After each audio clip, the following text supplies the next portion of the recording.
Hi everyone, welcome or welcome back. As you know, we're kicking things off today with the press conference for Team Sweden.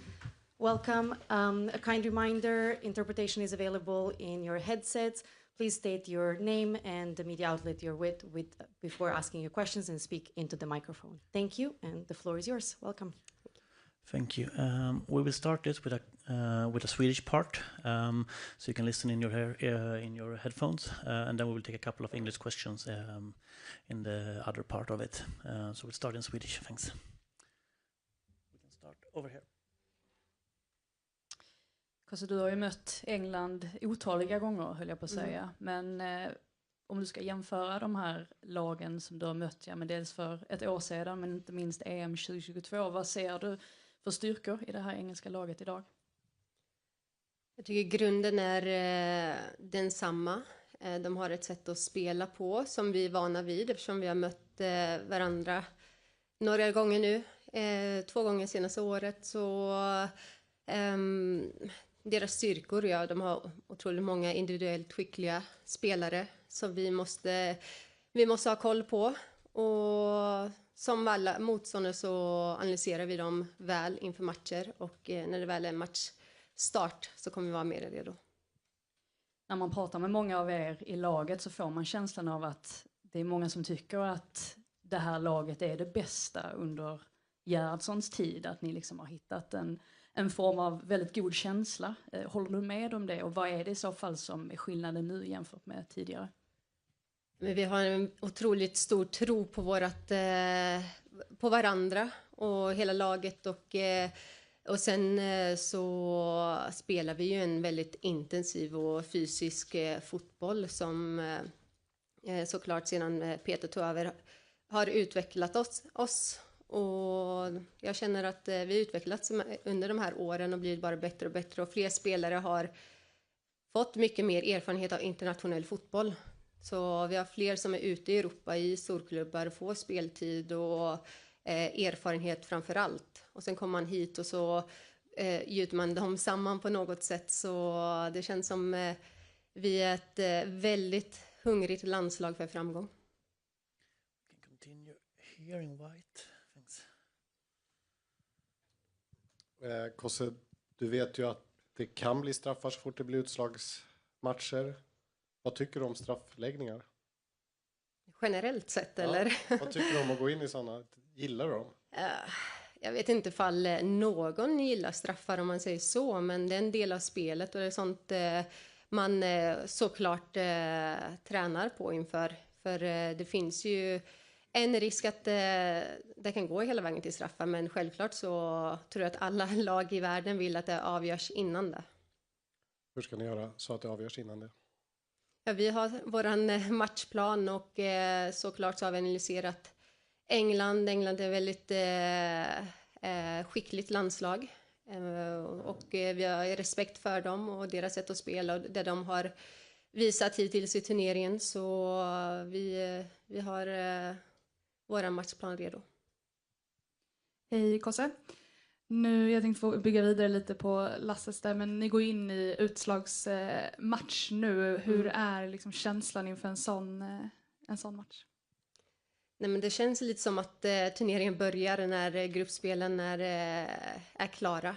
Så vi har varit i sådana här situationer i nästan alla mästerskap, så vi känner att vi är vana vid den. Vi har erfarenhet från utslagsmatcher, och det är lite som att det roliga börjar nu. Och det är de här matcherna som är roligast att spela. Man får mäta sig mot de bästa lagen. Och, så det känns som att det är en känsla av längtan till matchstart och få spela vår fotboll. Och såklart det kommer bli en otroligt tuff match. Men jag tycker att vi känns väldigt jämna. Och det säger resultaten från de senaste 2 matcherna som vi mötte England. Det blir 2 kryss. Så det kommer bli en jämn och tuff match. När vi pratade med bland annat Magda och Hurtig igår så var det lite blandade känslor kring 0-4-förlusten mot England i EM. Magda ser det som en drivkraft, Hurtig har förträngt matchen. Hur tänker du på den och hur använder du det, så att säga? Nej, jag har faktiskt inte tänkt på den överhuvudtaget. Helt ärligt. Utan Det som är färskast i minnet är från de 2 senaste mötena, vilket är 2 kryss. Och sen har det ju hänt väldigt mycket efter det också. Vi har spelat många landskamper efter det, så det är det man får rikta in sitt fokus på.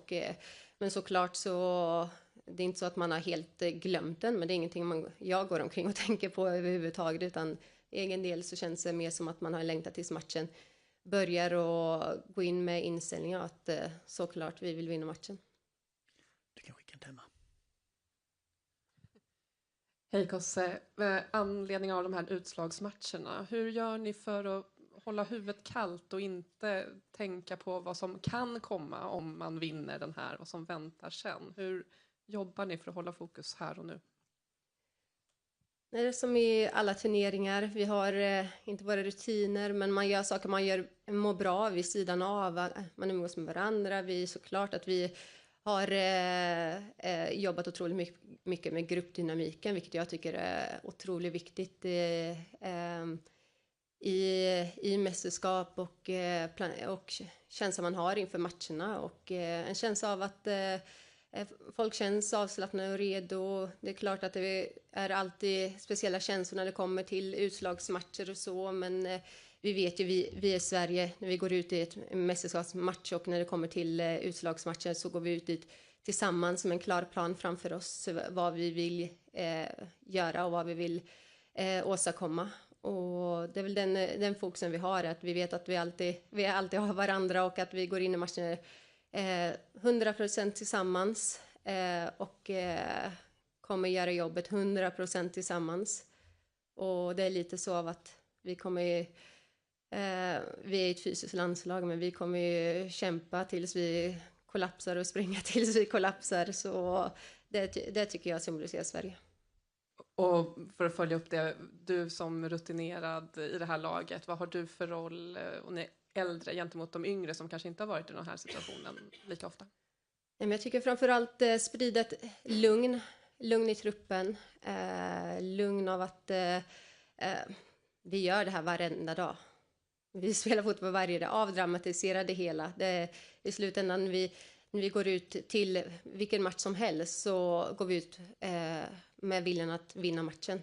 Och det är det som är målsättningen hela tiden. Och i nuläget så det är det vi tänker på. Det finns inga andra tankar. Har vi någon mer på svenska eller ska vi hoppa över en stund? Can I have one more here? Thank you. Ni brukar ju vara duktiga på att liksom inte lägga någon energi på andra laget och inte prata mycket om motståndet så, men vad tänker man om när Ella Thun säger att ni ska vara rädda för England? Nej, ja, vi har respekt för England. Vi har respekt för laget de har och det de har åstadkommit och hela den biten. Men rädsla finns inte i vår ordbok, utan vi står för mod. Vi vill vara ett modigt landslag. Och det är där vi vill visa på planen. Och såklart man måste ha respekt för ett av världens bästa landslag som vi kommer möta. Och det har vi 100%, men vi har också en matchplan till att hur kan vi vinna den här matchen. Och vi har en styrka i truppen, vi vet vad vi kan åstadkomma med den fotbollen vi står för. Och det är den vi vill visa upp, eller fortsätta visa upp. Så jag känner mer av att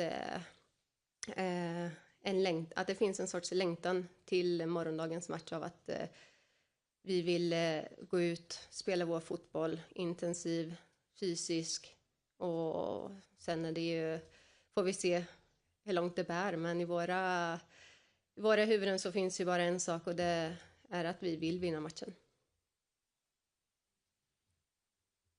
Perfect. Let's take a couple of questions in English as well. We can start over here. Hi, Kosvari. I'm just wondering, England have been quite open about the fact that they respect Sweden and they're expecting a really difficult game. I'm just wondering, one of the things they said was they feel Sweden have been sort of underappreciated going into this, not being talked about, one of the favourites. Do you feel a bit underappreciated going into this game and into the tournament? I feel like Sweden we're always flying under the radar, I would say.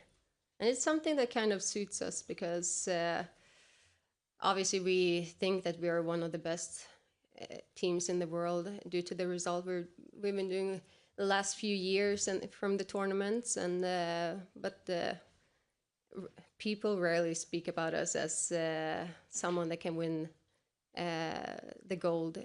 So I think we, like I said, we're flying under the radar, and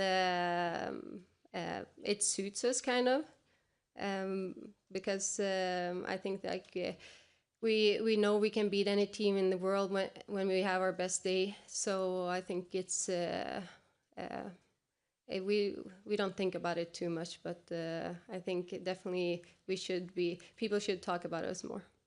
And obviously these two teams know each other so well, but there are lots of similarities between the two teams as well. Just wondering what kind of game you're expecting. I know you won't tell us the game plan, but what kind of game are you expecting in terms of intensity, physicality? Yeah, it's always tough games when we play against each other. So I think it's going to be a really even game.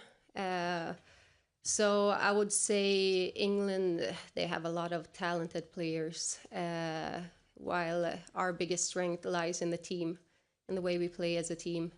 So I think we can expect a really intense football game, and from our part, obviously a physical game, because we love to play those kind of games when it's a physical battle. So I think it's going to be a tough and even game. So may the best team win.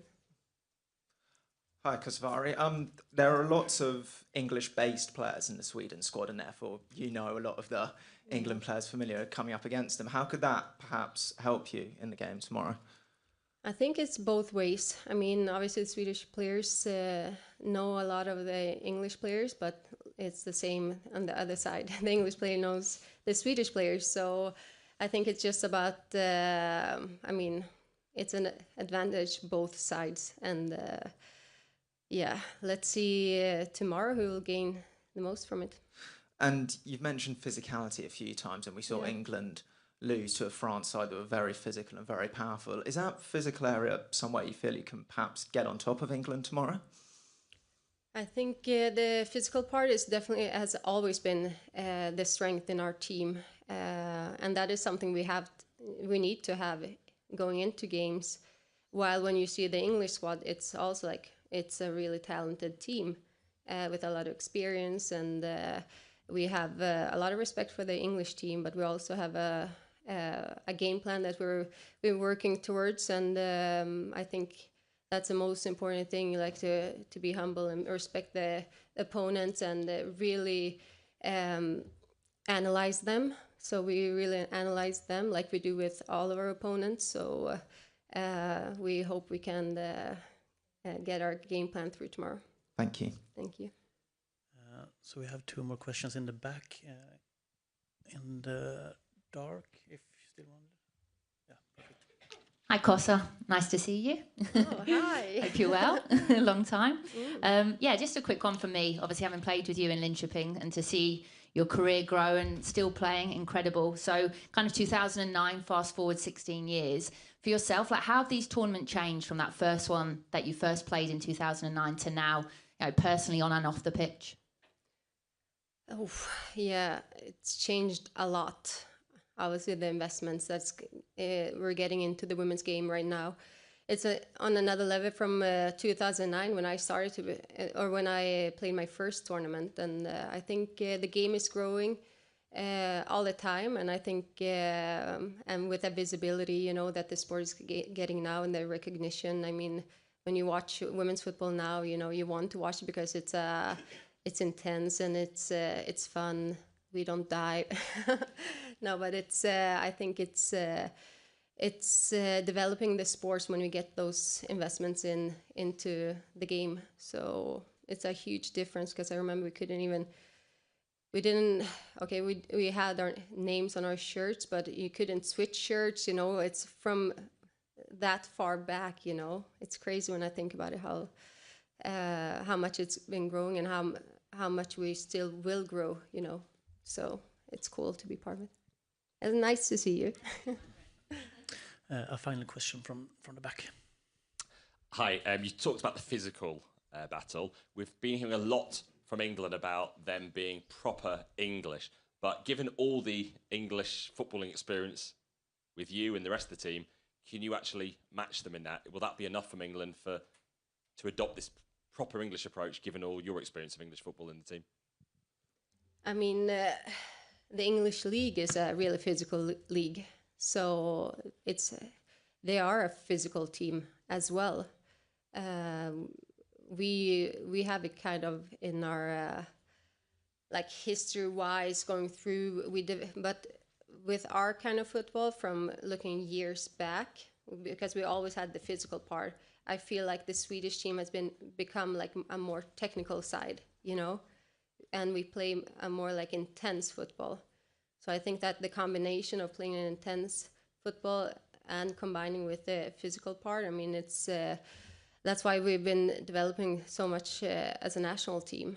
But I think the English team definitely has a physical part as well. We are like, but when we enter the pitch, I feel like the collective is our strength. And I think that is what's taken us here. And that's our biggest strength, playing as a team. Thank you. We will soon be back with the head coach as soon as he is done with the individual interviews. So give us a minute or two. Thank you.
Schwedischen Sachen habe ich wirklich nicht verstanden. Hey, Schweden, sie haben gut gemacht. Also sie haben es halt so betont, sie sind das Kollektiv sehr stark. Zwar physisch, aber auch schon auch anspruchsvoll und gut. Nein, schon eben am Ende auch Englisch, aber ja, es ist eigentlich das Gleiche. Jetzt können wir es reden. Ich glaube, das ist gar nicht.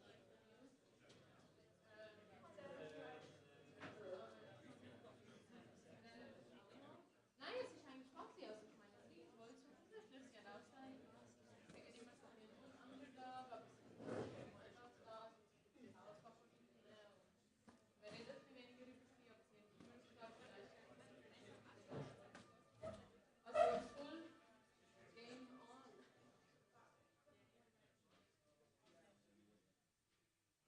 Ich meine, öfter von euch haben ja tatsächlich auch in England. Wurde schneller vor 20 Jahren.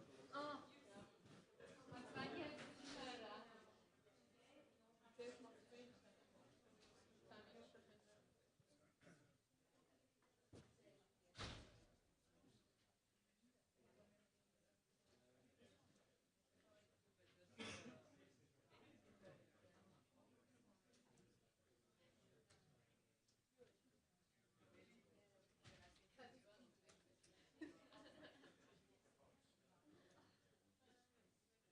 Ik ben ook gebaseerd.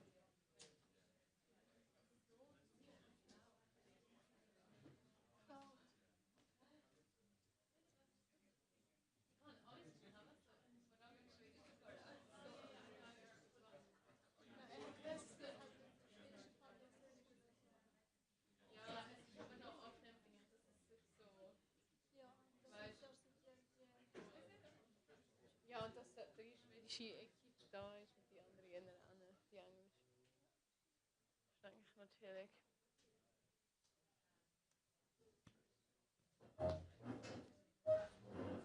Ui.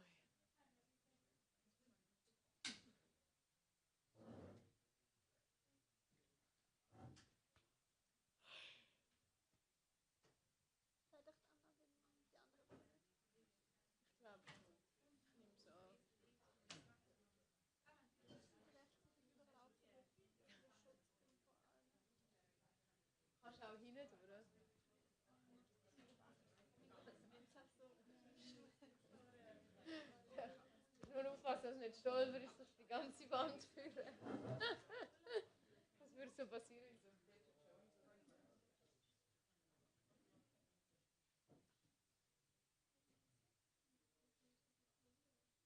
Ich check nicht, wenn man das aber alles sieht.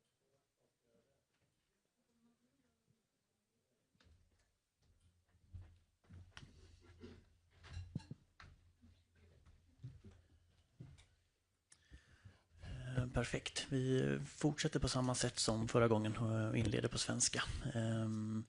Vem vill börja? Ingen? Nej. Thank you very much. Hej Peter. Hej. Hur är din känsla nu när EM går in i slutspelsfasen och det är utslagsmatcher? Tänker du på något? Hur nära slutet kanske är för din egen del? Nej, det tänker jag absolut inte på, utan det är väl egentligen samma känsla som har gått in i alla de här kvartsfinalerna och så vidare. Det är en ovetskap liksom om vad som händer efteråt. Och, det enda man kan liksom påverka nu, det är liksom matchen här. Och sen vet man inte hur man mår och känner efter matchen. Men det som har hänt, nu har vi haft lyckan att gå vidare från kvartsfinalen några gånger och hamna i semifinalen. Men det är alltid en tomhet automatiskt. Och så kan man säga så att vinna den sista matchen är alltid oerhört häftigt. Och därför är det väl fortfarande de här bronsmatcherna till och med känslomässigt roligare, även om OS var ett silver. Men då förlorar du sista matchen, så att man är väldigt kopplad till här och nu matchen som spelas.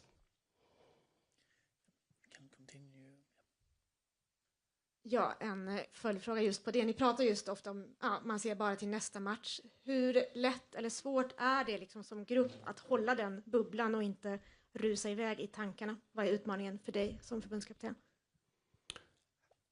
Jag tror inte att det är speciellt svårt faktiskt. Jag tror att de flesta tänker liksom på den här matchen. Man är väldigt fokuserad på det här. Och alla har en erfarenhet av både klubblag och landslag att man har spelat den här typen av matcher. Och någonstans så vet man har en respekt för motståndare, man tror på att man ska vinna och sen vet man aldrig vad som händer.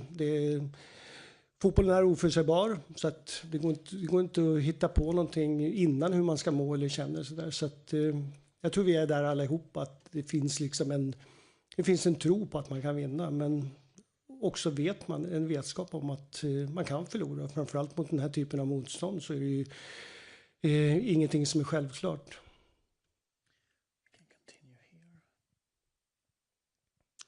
Peter Forsberg, den klassiska frågan, är alla spelare tillgängliga för spel imorgon? Ja, ni såg första kvarten och där tränade alla, så att det är mitt svar. Kanon.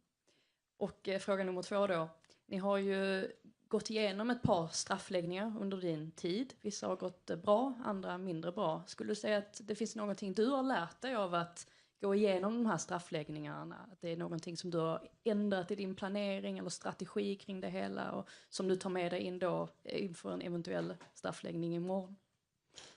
Nej, men det är naturligtvis så, matchen är ju av den karaktären att den kan bli 120 minuter, så det är en faktor man måste ställa in när det gäller liksom hur man balanserar laget. Sen kommer det här med straffar som kan komma, och redan från början så har när vi gick in det här, första gången var väl mot Kanada tror jag i åttondelen i VM 19, så är det någonstans ett eget ansvar. Så spelarna som vill träna straffar, men vi har inte organiserat liksom någon specifik strafftävling liksom, eller någonting sånt. Och det är en del spelare som tränar på det och så vidare. Men jag tror att här är liksom fotbollen en av de absolut svåraste momenten.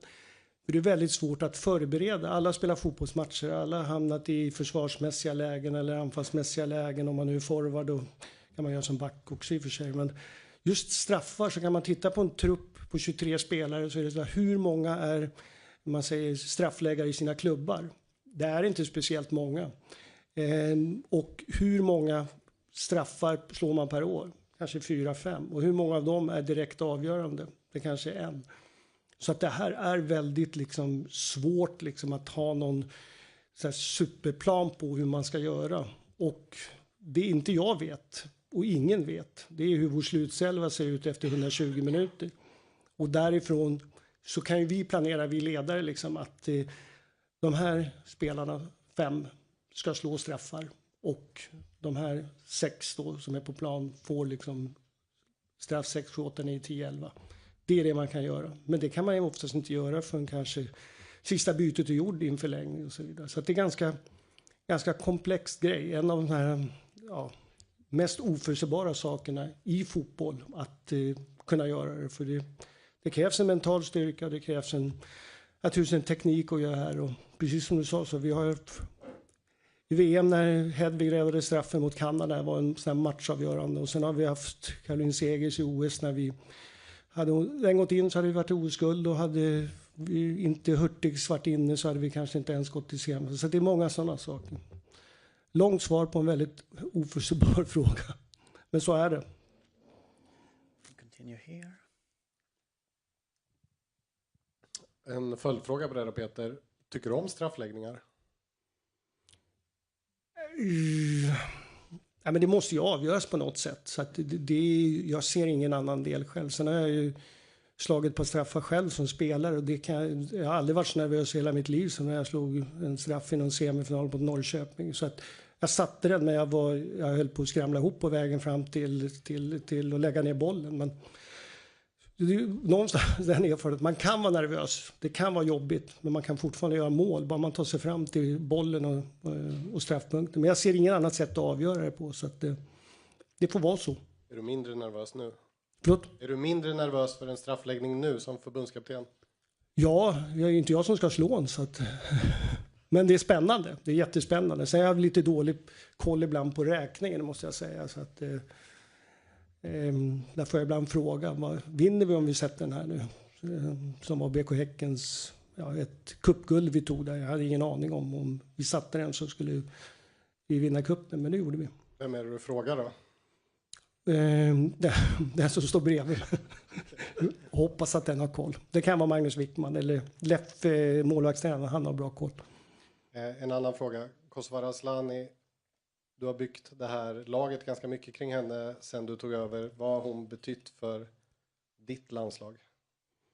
Nej, men enormt mycket, och det var väl, jag har sagt det förut någon gång, det var väl en av de här första spelarna som jag flyttade i position. Jag hade en erfarenhet från mitt klubblag och ville spela med en spelskicklig tia liksom i den positionen. Jag tyckte Kosses, hon spelade mycket på vänsterkanten då innan, men hon var den här optimala tian. Och, sen har ju visat sig jag kanske flyttade dit när i första hand beroende på hennes offensiva egenskaper, men sen har ju visat att hon är ju lika skicklig speluppfattningsmässigt defensivt med att skära av motståndare och kunna jobba, och också den spelaren som ibland springer mest av alla. Så att det visste jag inte riktigt om då, men hon har visat sig att hon och inte minst att hon är en enorm både lagkapten och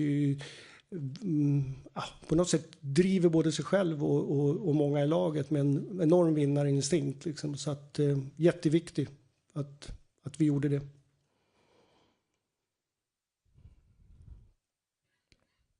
Hur minns du förlusten mot England förra EM?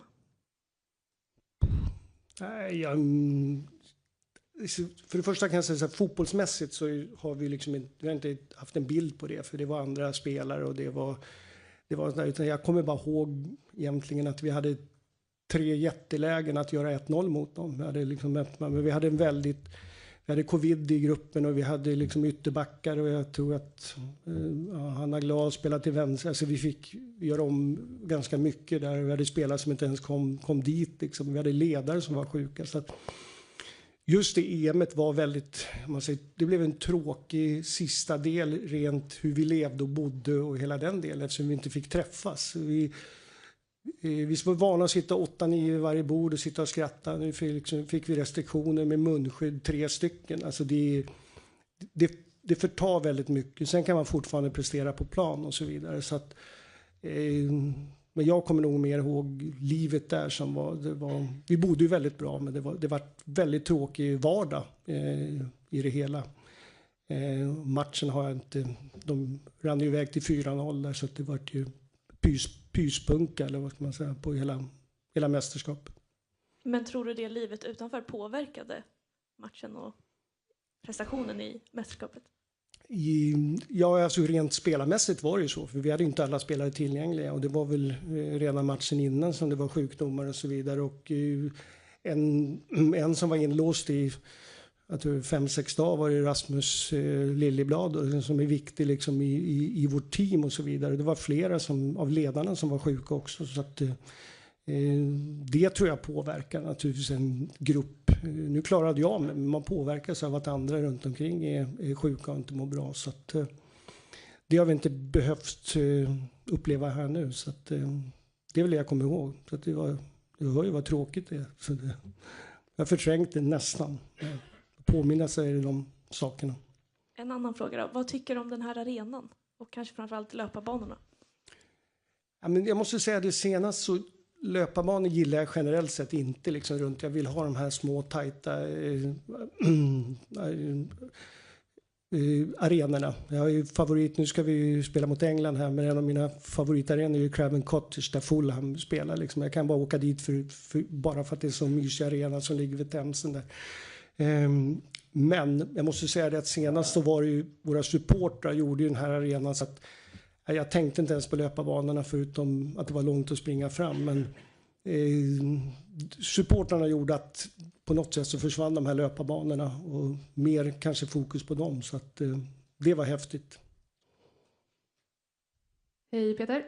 Vi ska ju såklart inte fastna för mycket i det som har varit. Men när vi pratade med Lina Hurtig och Magdalena Eriksson igår så Hurtig hade förträngt matchen 2022 mot England och Magda sa att det är mycket negativa tankar kopplat till det men att det ändå kan vara en liten drivkraft. Hur gör ni för att de här negativa tankarna inte på något sätt ska ligga kvar nu när det möts på nytt? Jag vet att ni har mötts emellan men ett EM är ett EM. Ingenting egentligen. Vi har inte pratat om det. Så att jag tror ingenting som vi som grupp eller det är klart att individer kan ha lite olika minnen men jag tror ingen överhuvudtaget, eller ja, man kopplar det till det så vi har inte behövt, jag menar jag och Magnus vi har inte pratat om någonting angående den matchen eller hur det var så att man lämnar det och hade det varit viktiga saker fotbollsmässigt så hade vi ju kanske tittat på något klipp därifrån eller vad, men det finns ingenting, vi kanske har förträngt, jag vet inte, det kan vara så. Men annars så måste man ju, ja, om det är någon spelare så hanterar de det själva i så fall. Om det är någon vaknar 04.30 och bara skriker England-Sverige 04, men det tror jag inte. Tack. Should we then have one or two questions in English to have some quotes on the English TVs as well? We can have one question here. Hi, Peter. After that Euro 2022 defeat, you said something like Sweden didn't have the same quality as England in the one-against-one duels out wide. Do you think that's an area where Sweden have progressed in the last 3 years?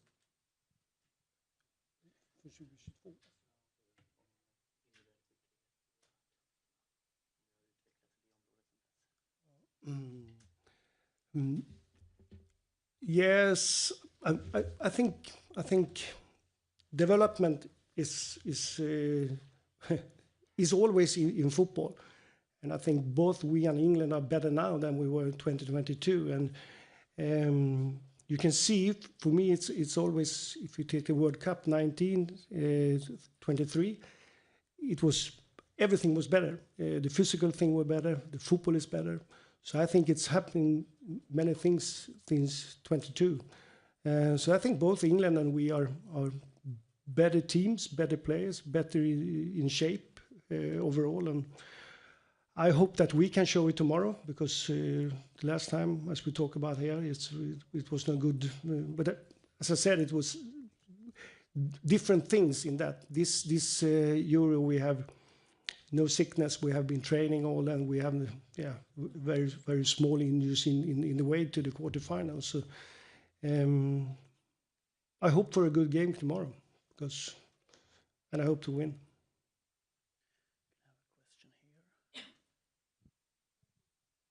Hi Peter. We saw in the first game, England's first game against France, that they struggled with the pace and the directness of the French attacking team. Obviously, Sweden with Stina Blackstenius, they have the ability to play that way. Do you think that could be a really key element of your game plan against this England team? Yeah, it's no secret because since 2017, Stina Blackstenius has been one of our key players. And the transition is one of the good things with the Sweden team. And Stina Blackstenius is not she's a very good striker, but she's also very good in the defending. So I think that's not a secret for the English team that they know. And where Williamson, she's have her training in Arsenal. So for which one it's more good, I don't know. But I think the transitions in our team is very important, and not only Stina, but we have more players. But to be more directly when we win the ball, that's important, and that's no secret. England knows it, and we know it. Yeah, Lauren James has had some really excellent games as well in the group stages. Simple question, but how do you deal with Lauren James? What? Oh, yeah. I'm happy that I can't handle her because no. Yes, one of these players. We can have training in when we met Denmark. We have Pernille Harder. She's a special one, and we have Eva Pajor in Poland. She's a special one. Schüller in Germany. She's a special one, and James is also a special player. That, yeah, she's. I like that kind of player because she has something special, movement and things like that. But she's doing the things she thinks right on the pitch. As a coach, sometimes you want structure. You want, do that. But I think James, even if she listens to the coach, she make her own decisions on the pitch. And every coach like that kind of players. And but I hope we can handle it tomorrow. Sorry, guys, but we have to wrap it up there. So thank you.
What about him? Word me, man. What about Sarina? Ich bin nicht so Fan von den, für mich, viel unnötig. Also teilweise ist es Haben wir dumm ist es ja gar nicht. Nein, weißt du, für jeden Huren Hobbys, oder? Ja. Na ja, wenn Sarina stimmt. Aber das ist generell, sobald es WhatsApp-Gruppen gibt, Ja. gibt es einfach Personen, die haben ein unglaubliches Bedürfnis, Zum, sich zu äußern. zum Kommunizieren. Ja. Also bei dem ist es krass, ich meine dafür, dass man die meisten Leute ja gar nicht kennt. Aber du, es ist also jedes Mal, wenn ich irgendwo so einem Anlass bin und so eine WhatsApp-Gruppe, jedes Mal gibt es so gewisse Leute, die müssen einfach jeden Senf, was irgendwie passiert, wenn die quasi öffentlich machen. Was ich gerne ist, wenn sie Bilder schicken. Das finde ich lustig. Also was ich immer noch habe von 2018, wo wir in England waren, an der WM, und die Gruppe gibt es heute noch. Die existiert immer noch. WM? Leichtathletik? Ja. Die,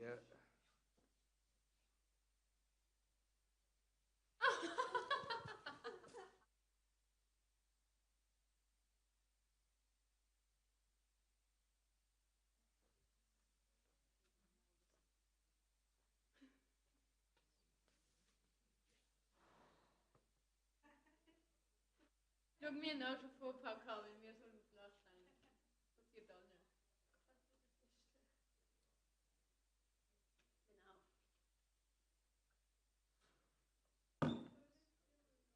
Ich schwöre, gell? Man hat schon die ganze Zeit Luft, dass es da ein bisschen leer wird. Kaffee.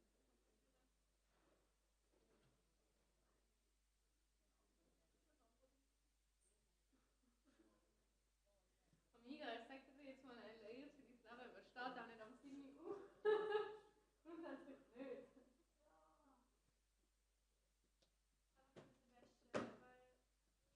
An der Zeit, wie wir verstehen.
go to.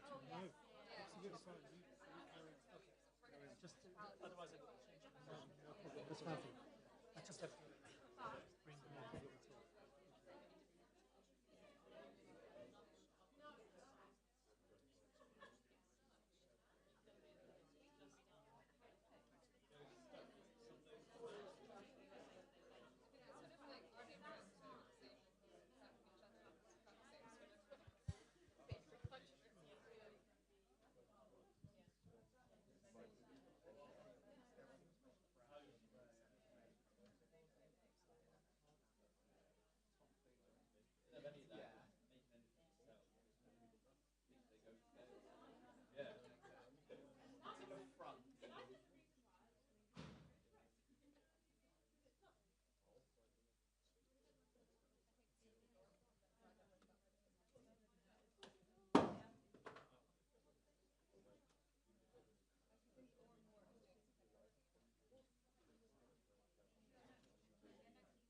Hi everyone, just a little apology for the delay. We were completing some of the interviews. It is an absolute pleasure to welcome back here Team England. As a reminder, simultaneous translation is available in English, German and Swedish in your headsets. The QR codes are on the wall. Please speak into the mic and name your organization and your name before asking your question. Thank you very much, and the floor is yours. Yeah, thanks so much. Great to see so many of you ahead of tomorrow's meeting with Sweden. There are a lot of people in the room, so if we can keep it to a question each, and we'll come back if we've got time. We will kick off with questions from the floor. Anton at Sky Sports, yeah. Hi both. Sarina, obviously, it's knockout football. It's Sweden next. Top in a group with Germany, undefeated in a year. Just how difficult a game is this going to be, and what kind of game are you expecting? I expect a very competitive game where it's very hard to predict the outcome.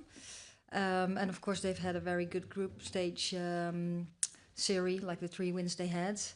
But I think we are in a very good place too, and we're ready to go. So hopefully we can show that tomorrow. Question for Lucy. I wanted to ask about a teammate of yours, Johanna Rytting-Kaneryd. She's been taking a lot of steps over the past few years. How do you stop her, and what's been your impression of her over the last season? Johanna's actually probably the person I get on best with at Chelsea, one of my best friends there.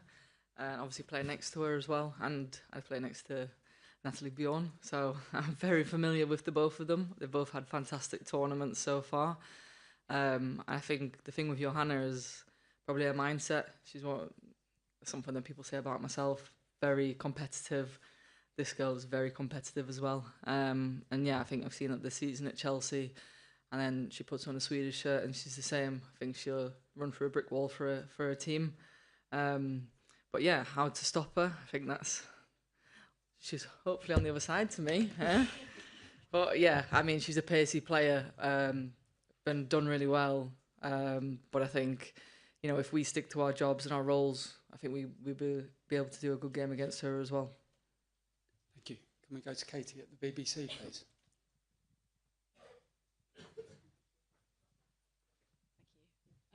Hi, Sarina. Hi, Lucy. Lucy, I just wanted to take you back to the last time England played Sweden at a major tournament, of course at Bramall Lane, that 4-0 win. What are your memories of that day, that goal, and do you think it's something that maybe the Swedish players will still be smarting from? I don't think so. I mean, I guess because we've played them since then. We've played them more recently. Last summer, we played them in the Nations League twice, obviously in England and in Sweden. I think that the team that we played against in Sheffield and in the Euros, both for Sweden and for England, teams are very different, moved on a lot. But yeah, I guess for us it's a very nice memory to look back on, but we hardly can analyse that game because it was so long ago. And I think for Sweden, they're a team that do really well in tournaments. I can't imagine they'd be too focused on just one defeat against England many years ago. Thanks, Katie. Just behind you, please. Thanks. Question for you both. We know that Love Island has been part of the breakfast chatter. Just curious to find out who you think would do well in the villa out of the squad and why. I have no idea what you're talking about. Lucy? Go ahead. Do you want me to say a player? No. No. No. Not me, that's for sure. Okay, thanks. We can go across to Kat from the Eye. Thank you. Hi both. Question for you, Sarina. At the last World Cup, by the quarterfinals, you were the only female head coach remaining. This time it's 50%. Is that a good number? Could it be more? What are your thoughts on that? Well, I think what we're all working on is that we hope that more female stay involved in football. We want girls to play football. We want every girl, every woman having the opportunity to get involved in football in whatever role that is, and also in coaching. And we have to push hard. I think we're moving into the right direction, but we still have to keep moving to keep having these opportunities and not destroying men who are in the women's game. Also have played a tremendous role. Thank you. Thanks, Kat. Kit from the Times. Hi, both. A question for Lucy. We know that Lioness's success has been really important for the growth of kind of the entire English women's game, obviously mainly from Euro 22, but also the World Cups and London 2012. I know it's not your job as players to kind of just grow the women's game, but do you almost feel that responsibility to keep having a success and keep reaching the finals to make sure that women's football does keep growing? Yeah, but I guess every single player that puts on a shirt in this tournament probably feels that. I can imagine the Swiss team feel that because they're the home nation. Every other team wants to replicate what England did, what the Netherlands did before us, and really boost women's football. And we know that success comes from that. We know that we're very fortunate in England that when we have success, it really does explode. And I think it's what we want all over Europe and all over the world. Do we necessarily see that as the reason for winning? Not really. My main reason for winning the tournament is to lift the trophy. But yeah, as part and parcel of success, it helps build the women's game, and that's something that obviously being England, I want to happen in England more and more. Thanks. Thanks, Kit. Emma from the BBC. Thank you. Hi both. Question for Lucy. I just wonder, Sweden are so strong in wide positions. You were speaking about Johanna before, but likewise on the other side.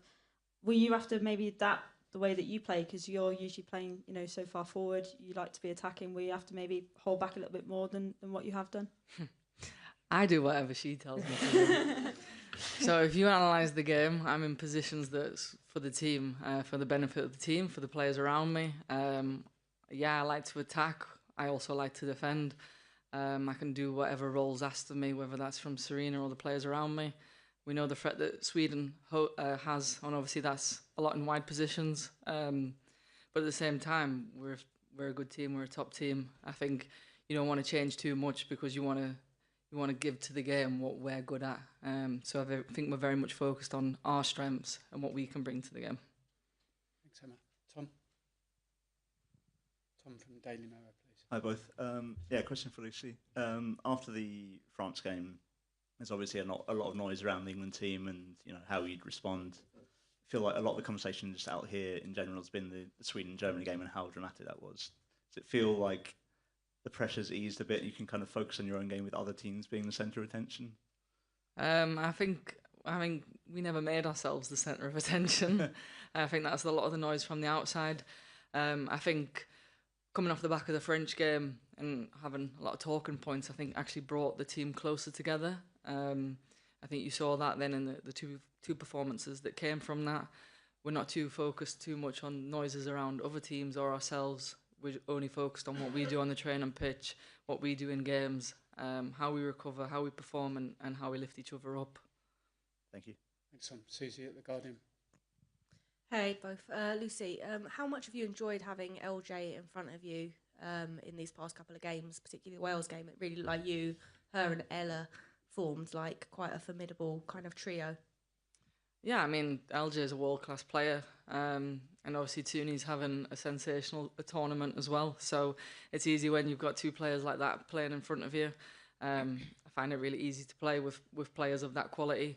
But yeah, it's fantastic that they're on my team and not the other team. And they're both really grown into the tournament, both key players at England, but I think most of our players are key players when you look now at the goal scorers and the goal creators and yeah, every part of the game. So for me, it's fantastic to play with those kind of players, and I just long may it continue that they have fantastic performances and just keep getting better and better. Thanks, Susie. We'll just go there. Yeah, perfect. Hello, ARD-TV Germany. Question to both, please. As it might become a game of the goalkeepers, how do you rate Hannah Hampton's performances so far, and what significance does she have for the team? Well, how I rate, I think she plays an important role for us. She's done really well, also growing into the tournament. And of course, the first task is to keep the ball out of the back of the net. But she also is very good with her feet, what we have seen, and she can be the extra builder when we start our build-up. Thank you. Do I answer that as well? Yeah? Yeah, I mean, like what Sarina said, she's a very important part of this team. I think she's definitely built with confidence as the tournament's gone on. Arguably, probably the best goalkeeper in the world with her feet. You saw that with the pass that she played for LJ's goal in the second game. But yeah, there's still a lot more to come from Hannah. She's a very young goalkeeper, and she's already doing fantastically well, especially starting her first tournament. She's done really, really well. Key player for us, and yeah, again, like I've just said about Tooney and LJ, a player that I think we can see so much more from, and her just growing and getting even better and better. Thank you. We'll just go in front to Charlotte at The Athletic. Thanks. Hi, Lucy. A lot of players spoke about sharing their why in their pre-camp, whether that was because they missed previous tournaments or doing it for family members. What's your why now that this is your 7th major tournament? My why's always been the same. I mean, I'm very fortunate that my family get to follow me around and support me, but I'm someone who's based off of hard work and enjoying it. My why was that I just love working hard and I love the game. It's as simple as that. I think sometimes, I guess when the media gets involved and everything around the game, but I started playing football because I love it. That's literally it. And when I loved it, I wanted to work hard. I had a picture of myself up it was actually against Sweden in 2019, of being absolutely exhausted at the end of that game because I will give anything and I will give everything when I play in an England shirt. And I wanted all the girls to know that that's my why, is to give everything for this team because I just love playing for England so much. Thanks, Lucy. Thanks, Charlotte. We'll go to Aisha from Haters at the back. Thanks. Hi both. We heard from Leah yesterday. She was talking about how much of a competitor you are, Sarina. She said even with darts, you're a fierce competitor. Not really. I wanted to hear a question for both of you. Who is the best at darts in the England camp? Well, I know I'm not. Me neither. No. Lauren Hemp. I think Hempo's really good. Leah's got her own dart, so that says it all. And her mom. And her mum as well. So- Players, I think it's I think Hempo. Hempo and Leah.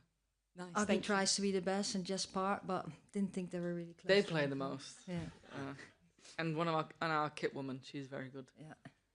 Thanks very much. Can we go to Rob Harris at Sky News, please?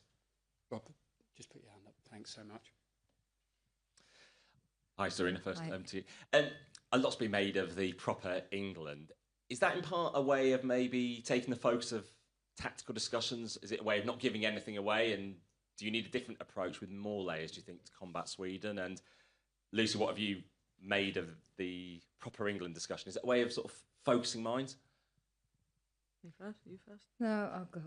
It's no proper England. It's like a bit who we are and what we want to show, and of course that has to do with our tactics, how we want to play, but also our behaviors. We want to how we want to support each other together, work really hard, and of course play to our strengths too. So yeah, when we do that, I think the chance of winning is the highest. Yeah, I think we've never negated tactics or anything else that comes with the game with the term proper England. I think it was more the fact that we've said again, we're a new England, a new team, and what was meant by that was we had a lot of younger players and new players who have very different experiences of playing for England compared to the likes of myself, where we know that England used to have to dig deep all the time. Always like 2015 was the first time we beat Germany. That's insane to think of right now. But England in the past, it was you have to dig out performances and you are maybe the underdog, you're not the favourites.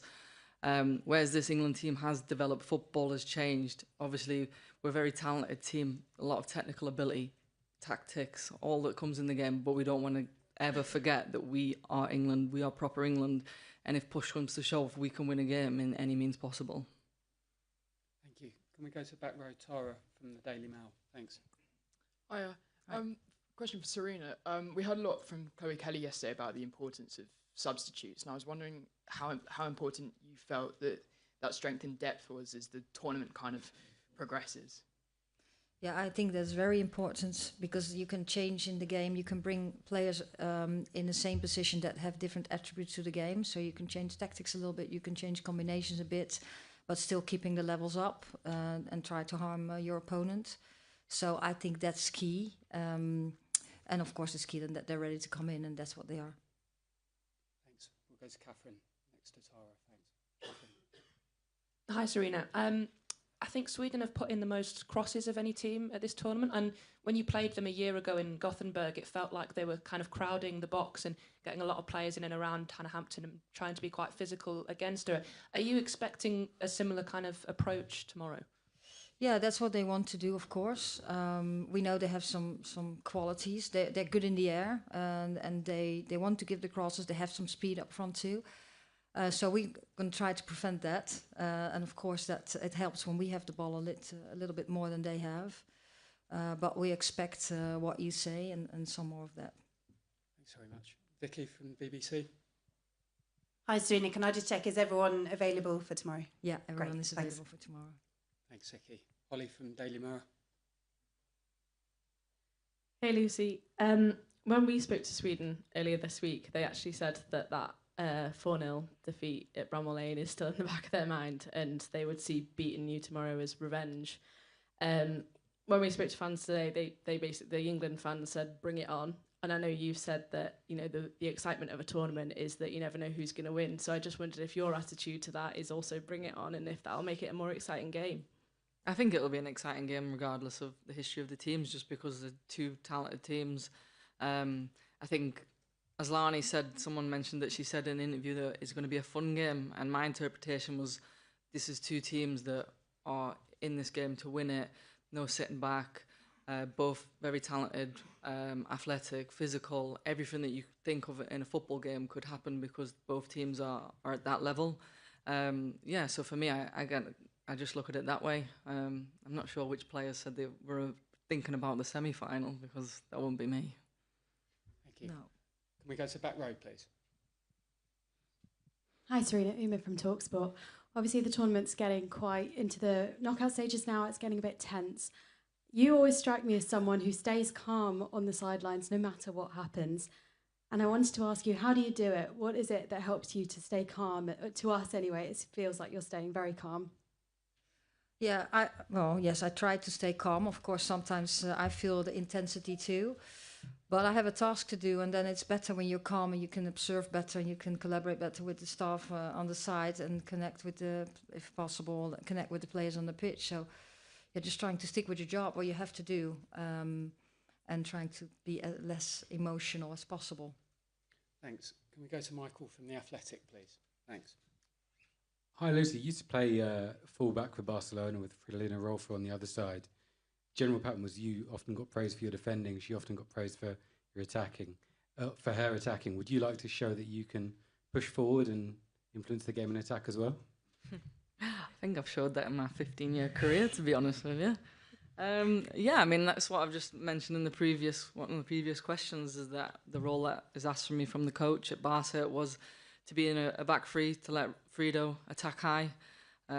It's different in different teams. You play the role that you get given. I think for me, I'm quite adaptable to be able to play different roles. Obviously, everybody loves to attack, but I also do love defending. It's just whatever the system, I guess, shows you or gives you. And I enjoy them just as much as each other. Thanks, Michael. Final question from Anton at Sky Sports.